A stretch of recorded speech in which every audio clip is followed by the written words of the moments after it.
Global conflict, 1900 to 1945.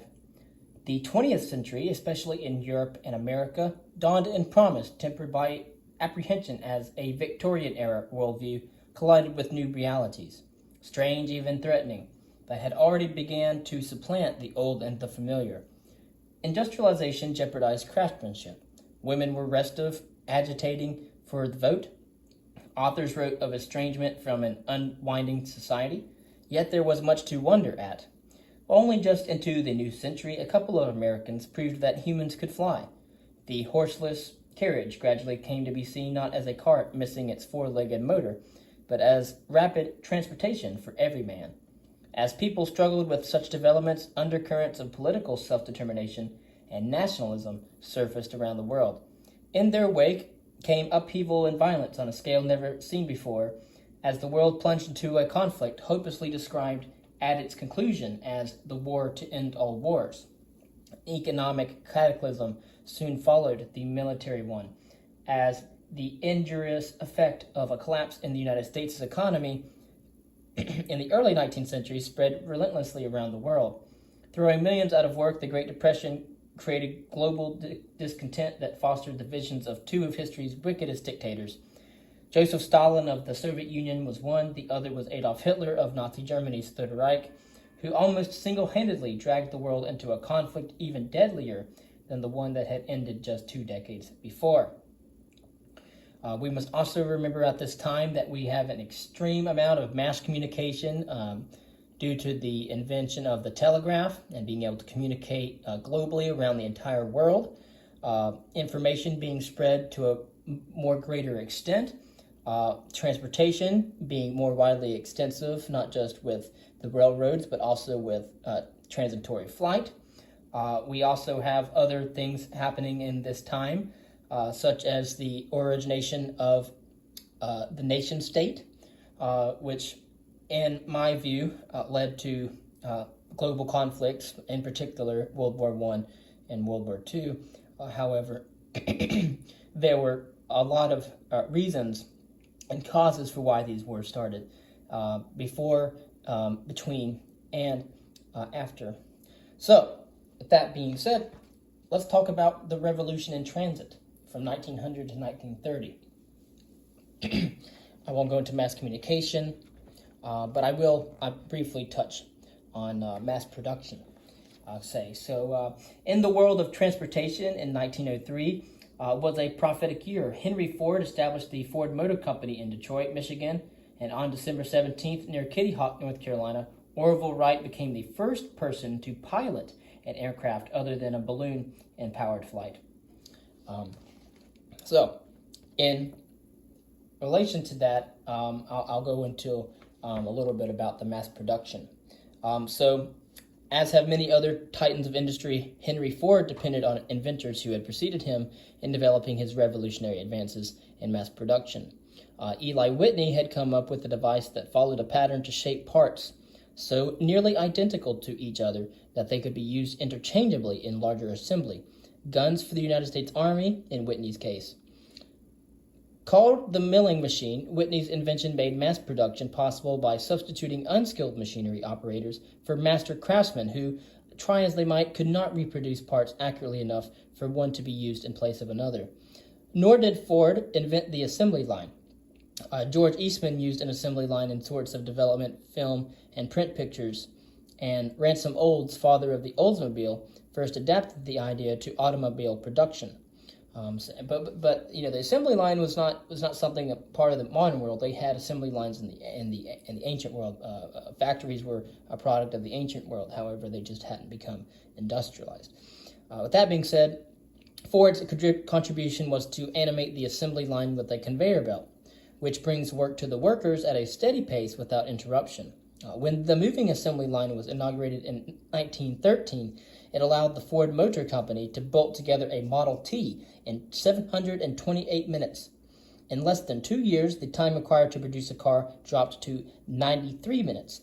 Later, the interval between Model Ts dropped to a mere 24 seconds. This huge increase in productivity helped Ford reduce the price of a Model T automobile from $950 in 1908 to as low as $280 during its 19-year production run. The conveyor belt assembly line had some drawbacks. The men who labored there found the work tedious and monotonous. Furthermore, Ford gradually increased the speed of the conveyor system to raise production. The result was huge turnover in labor force. To staunch the hemorrhage of workers, Ford in 1914 more than doubled the then prevalent wage to $5 a day and reduced the workday from 9 hours to 8 hours. These high wages, perhaps industry's first golden handcuffs, assured a ready supply of labor, and the shorter working hours, besides appealing to the employees, allowed Ford to run his factory for 3 shifts each day instead of 2, increasing by 1/3 the number of cars he could produce in a 24-hour period. All right, so with that being said, it would be difficult to overstate the significance of these events. Ford's Model T would become America's first family car, and the Wright Flyer, as the first self-propelled aircraft, was named. I must say here that the Wright Flyer was not the first propelled aircraft. We had self-propulsion before that. It was only the first manned aircraft. Okay, so and of course that would evolve into aerial conveyances that would shrink the Earth, or at least make it more seem like it's not such a big world as we thought previously in former times in history. So around the world in 80 days, try less than 80 days. Aircraft and automobiles are possible due to the internal combustion engine, which got its start in Europe in the latter part of the 19th century, and it burned fuel inside its cylinders rather than outside, as most steam engines did. In 1878, German inventor Nikolaus Otto devised the first successful internal combustion motor, which Gottlieb Daimler subsequently developed into the forerunner of today's gasoline engine. Daimler adapted a horse-drawn carriage to accommodate his single-cylinder motor, thereby building the first four-wheel automobile. In 1889, he installed a two-cylinder motor in a vehicle built from the ground up as an automobile.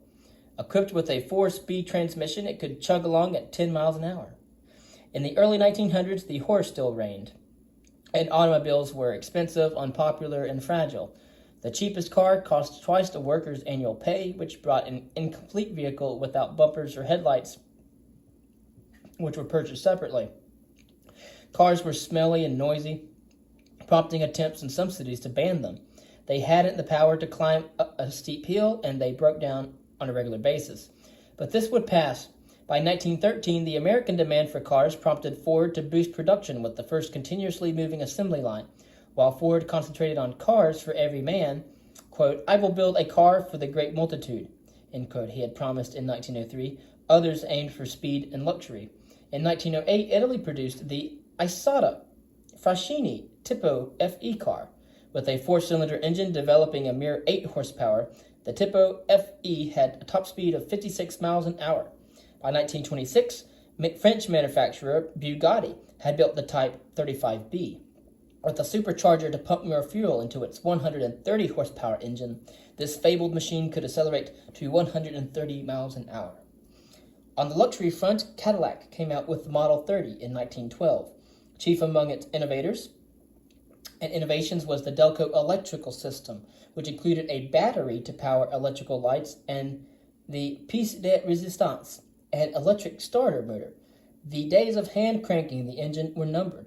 The 1929 Duesenberg J was the premier automobile of its era. Beautifully customized, fast, and fabulously expensive. $18,000 when the first orders were taken. The Duesenberg had a 265 horsepower engine that propelled the car to speeds above 100 miles an hour, and it carried a 15-year warranty. Earthbound no more. In 1901, when the Ford Motor Company was merely a gleam in Henry Ford's eye, Wilbur and Orville Wright, bicycle-building brothers from Ohio, were deeply immersed in the mysteries of flight. In a wind tunnel of their own design, they were testing model gliders, trying to develop a full-size wing that produced sufficient lift to stay airborne, to have sustained flight. Succeeding in that, they tackled perhaps the thorniest issue confronting them: how to control an aircraft in flight. In 1902, the Wright brothers solved that problem as well, producing a manned glider that would climb, dive, and turn at the will of the pilot. The next year, the Wrights built a lightweight gasoline motor and a new aircraft to mount on it, and they took their flying machine disassembled to Kill Devil Hills near Kitty Hawk on North Carolina's Outer Banks. There, on December 17th, 1903, Orville piloted the Wright Flyer and at a great distance of 120 feet. The brothers had achieved what had eluded all others: sustained, controlled, powered flight of a heavier-than-air machine.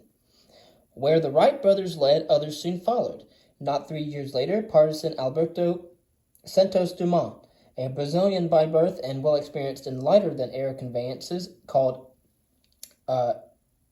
dirigibles, flew an aircraft on his own design 240 yards at an altitude of 20 feet and a speed of 23 miles an hour.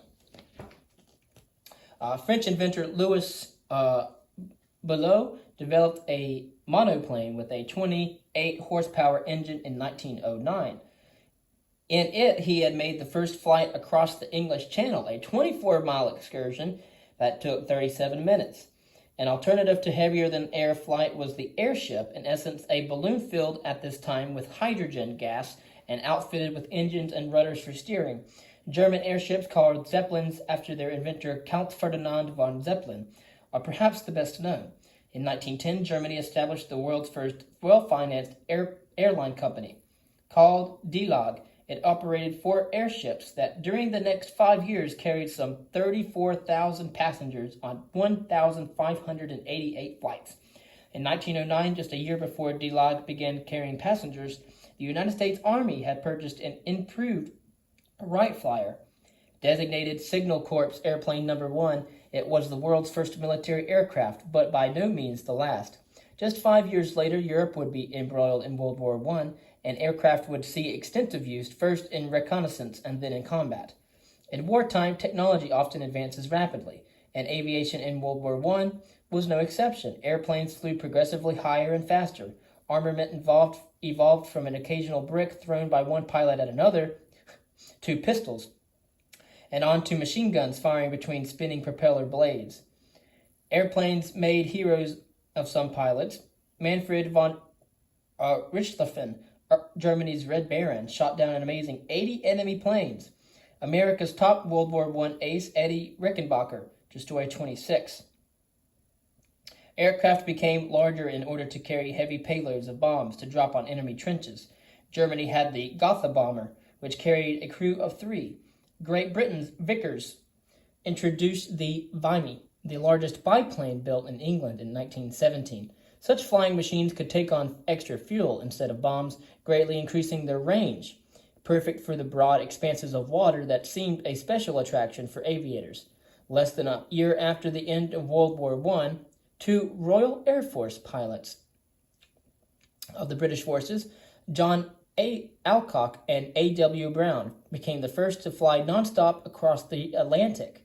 After taking off from Newfoundland in a modified Vimy bomber, they crash-landed in an Irish bog just a little more than 16 hours later.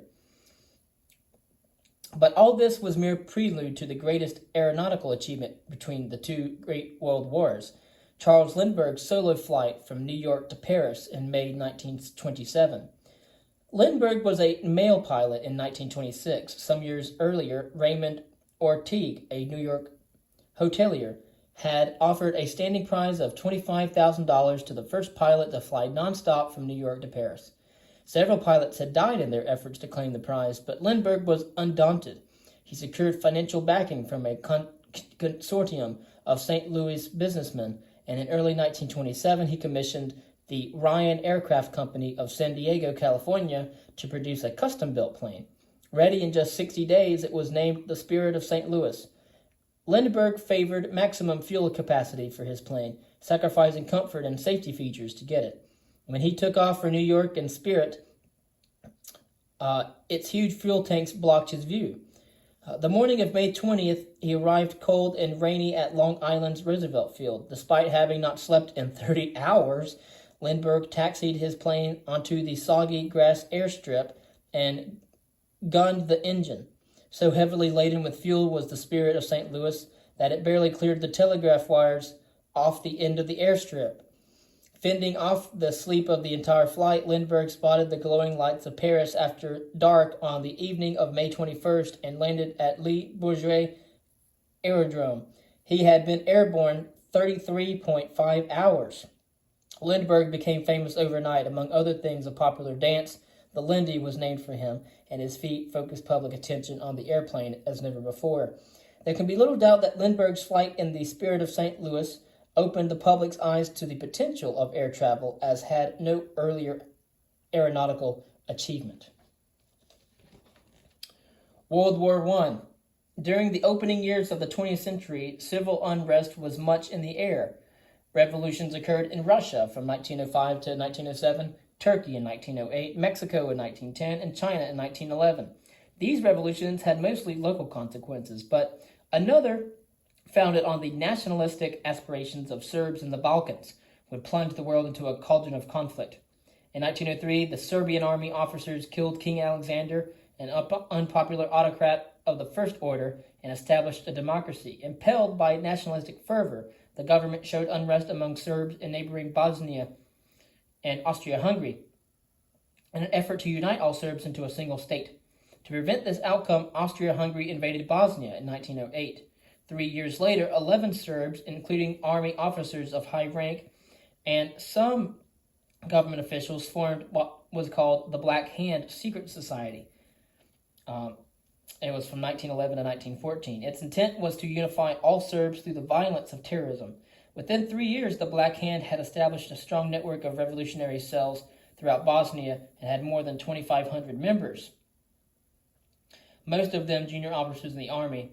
So we see that the Black Hand had the intent to unify the Serbs and through the violence of terrorism. The act of terrorism for which the Black Hand is most infamous is the assassination of Archduke Franz Ferdinand. He was heir to the throne of Austria-Hungary. The Archduke was to visit the Bosnian city of Sarajevo on the 28th of June 1914 to inspect nearby military maneuvers. The Black Hand determined to kill him, despite the Serbian government fear that the murder would result in war with Austria-Hungary. As the Archduke and his wife motored through Sarajevo, a conspirator lobbed a grenade at his open car. His driver swerved and the missile hit the side of the car, injuring several officers riding in attendance. When Franz Ferdinand left the hospital after he visited the injured members of his party, his car happened to pass by one of the conspirators. He fired a pistol, killing the Archduke and his wife. When Austria demanded that Serbia hand over the perpetrators, Prime Minister Pasic refused, saying that doing so would be a violation of Serbia's constitution and criminal law. So, on July 28th, Austria-Hungary declared war on Serbia. Then World War I had truly began. Serbia hardly seemed likely to spark the conflagration that would soon spread war far and wide. Landlocked and agrarian, Serbia was a poor country and a hotbed of nationalism, at best a prize of questionable value. Germany's Kaiser Wilhelm did not expect that a wider war would evolve when he encouraged Austria-Hungary to act against Serbia after the assassination of the Archduke in Sarajevo. You have to think that Serbia was a poor agrarian country and was not worthy to be fought over by the world powers. Anyway, war spread like a virulent infection because of a system of alliances established between the European countries in the years past. Russia, although not formally allied with Serbia, supported that country in its argument with Austria-Hungary and mobilized its armed forces upon hearing of the declaration of war. We still see here that there was a secret agreement known as the Triple Alliance, which dated back to 1882, which obliged Germany, Austria-Hungary, and Italy to defend each other against attack from Russia or France. Thus, Germany declared war first on Russia, then on France. So Russia as the prime candidate for the cause of World War I. Well, was Russia ignorant of the 1882 Triple Alliance? Regardless, Russia should not have supported an unallied country via mobilized armed forces. So we must ask, what was Russia's reasons for supporting Serbia? But anyways, why did Germany invade Belgium? Well, Germany's invasion of Belgium on August 4th, 1914 brought Great Britain into the war. Germany and France in particular had detailed war plans for just this eventuality.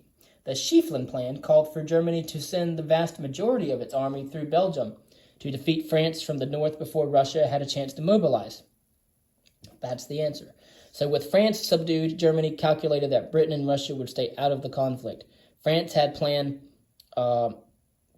17, by which it earmarked 4 military divisions to recapture Alsace and Lorraine, provinces lost to Germany in 1871 after the Franco-Prussian War. Neither plan survived contact with the enemy. After a month of battle, French opposition to the German advance halted it well short of Paris. Let's see here. German defenders turned back the French in Alsace-Lorraine.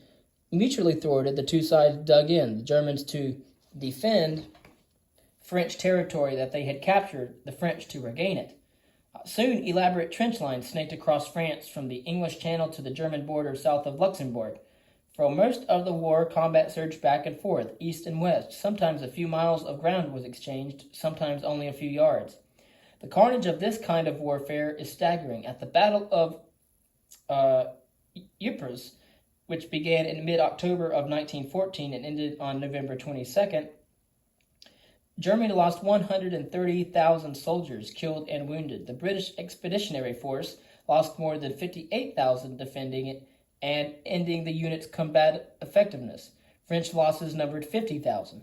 Artillery barrages killed many soldiers as they huddled in their trenches. When they left the protection of those ditches and went over the top to attack, machine guns in commanding positions continued the bloodletting.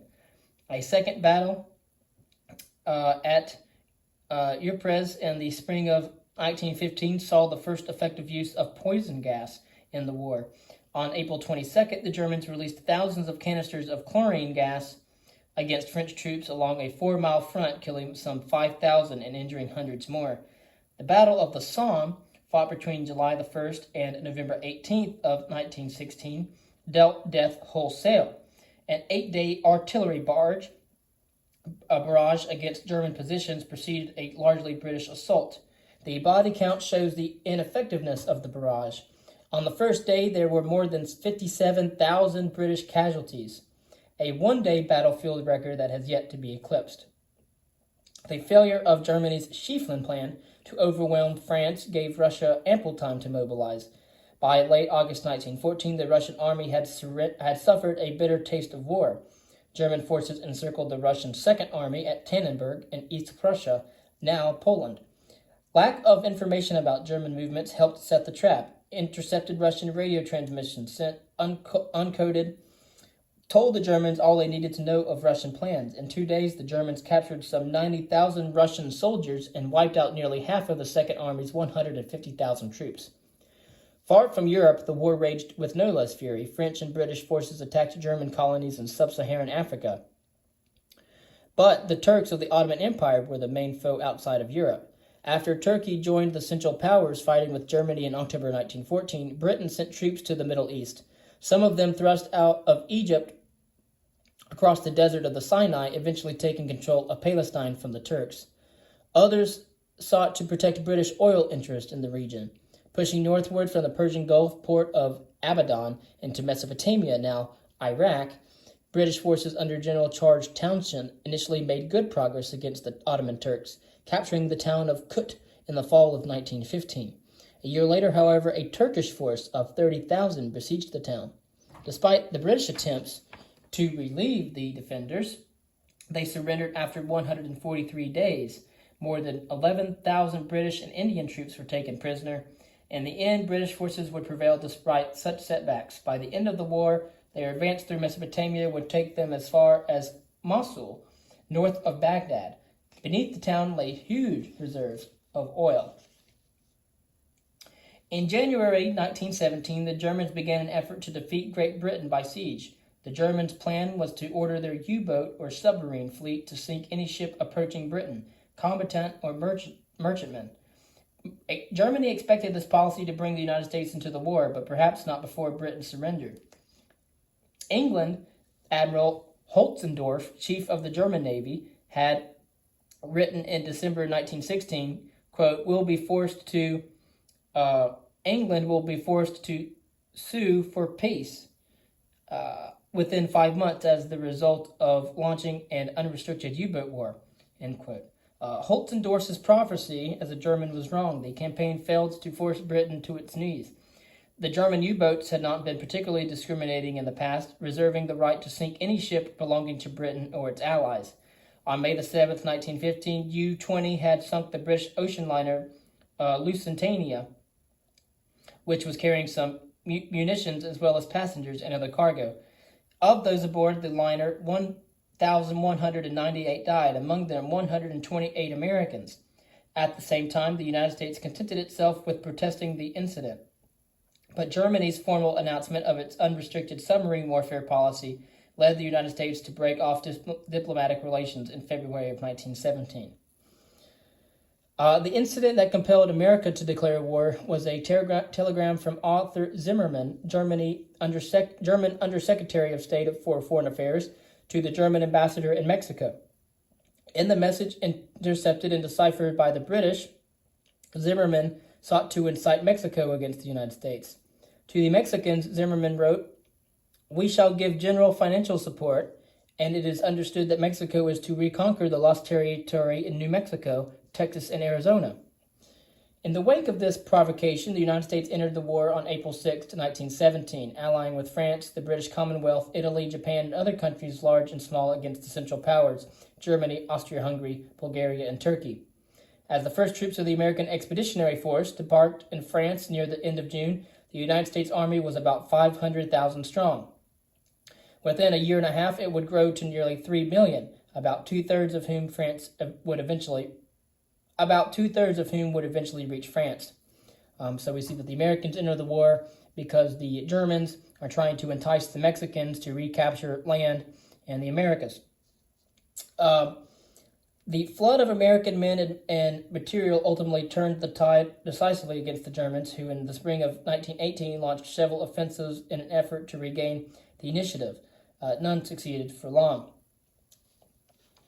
Before going into 1918 any further, I do want to talk about the Russian revolutions of 1917. February 1917 was cruel to Russia. The war against the Germans had turned disastrous. Food lines snaked through Petrograd, the Tsarist capital. On February 23rd, International Women's Day, female textile workers gathered in the streets shouting, "Down with hunger, bread for the workers." Men joined the protest. A squadron of Cossacks, the Tsar's brutal security force, refused in order to charge the demonstrators. The February Revolution toppled the Tsar. In March, Nicholas II abdicated in favor of a provisional government composed of bankers, lawyers, industrialists, and capitalists. From exile in Switzerland, Lenin, head of the Bolshevik Party, saw an opportunity to install a Marxist regime that would extract Russia from the war, abolish private property, and remedy the Tsar's injustices. Aided by the Germans, Lenin returned to Petrograd on April 3rd. In July, against Lenin's wishes, Bolshevik Party members rose up unsuccessfully against the provisional government. Charged with treason, the Bolshevik leader fled to Finland, but returned in October after the Bolsheviks gained a majority in the Petrograd Soviet, the city's body of worker representatives. On October 10th, Lenin met secretly with the Bolshevik Central Committee, which decided that, quote, "an armed uprising is inevitable and that its time has come," end quote. Only violence would qualify the coming struggle as class warfare. Despite secrecy, rumors of a coup filtered throughout Petrograd. Surprise lost, most thought it would stall. The government did nothing to augment the some 500 troops on hand to quell a rebellion. Before dawn of October 25th, Bolshevik troops seized bridges across the Neva River, the main telegraph station, post offices, and railroad stations, without firing a shot. The October, or Bolshevik, Revolution had begun. Government ministers gathered at the Winter Palace. At 2 the next morning, a Bolshevik mob invaded the palace. Thus began the Bolshevik seizure of power. It provoked a civil war that would rage the length and breadth of Russia for 4 years. The Bolsheviks, who renamed themselves the Communist Party in 1918, would remain in power, the scourge of the proletariat they professed to champion, for most of the 20th century. Now going back into 1918. The flood of American men and material ultimately turned the tide decisively against the Germans, who in the spring of 1918 launched several offensives in an effort to regain the initiative. None succeeded for long. Okay, so we see here that the United States is with its allies in France and the British Commonwealth, Italy and Japan, and several other countries, large and small, against what was called the Central Powers of Germany, Austria-Hungary, Bulgaria, and Turkey. In September, the Allies launched the last major offensive of the war in an effort to encircle the German Second Army. Fought largely by American forces, the offensive involved United States infantry in the hundreds of thousands, more than 300 tanks, and 500 United States warplanes. The final push began on October 4th against German defenders ravaged by influenza. The Germans had retreated 20 miles when an armistice was signed on the 11th of November. The war had lasted nearly 1,600 days. The number of casualties was astronomical. Military fatalities alone totaled 8 million, with nearly 22 million more wounded and 7.7 million missing. No one knows how many civilians died, but certainly it was a large number. So we have here 8 million military fatalities and with 22 million wounded and 7.7 million missing. The slaughter of Russians on the Eastern Front was a key grievance against the Tsar. Disengagement from the war was an important plank in the platform of the Bolshevik Party, which signed an early peace with Germany in March of 1918 after overthrowing the Russian monarchy. With Germany's signing of the Treaty of Versailles on June 28, 1919, this war to end all wars officially came to a close exactly 5 years after the assassination of Archduke Franz Ferdinand in Sarajevo. Among other boundary adjustments, the treaty restored Alsace-Lorraine to France and created Poland from land in East Prussia. Together, Germany lost some 25,000 square miles of territory.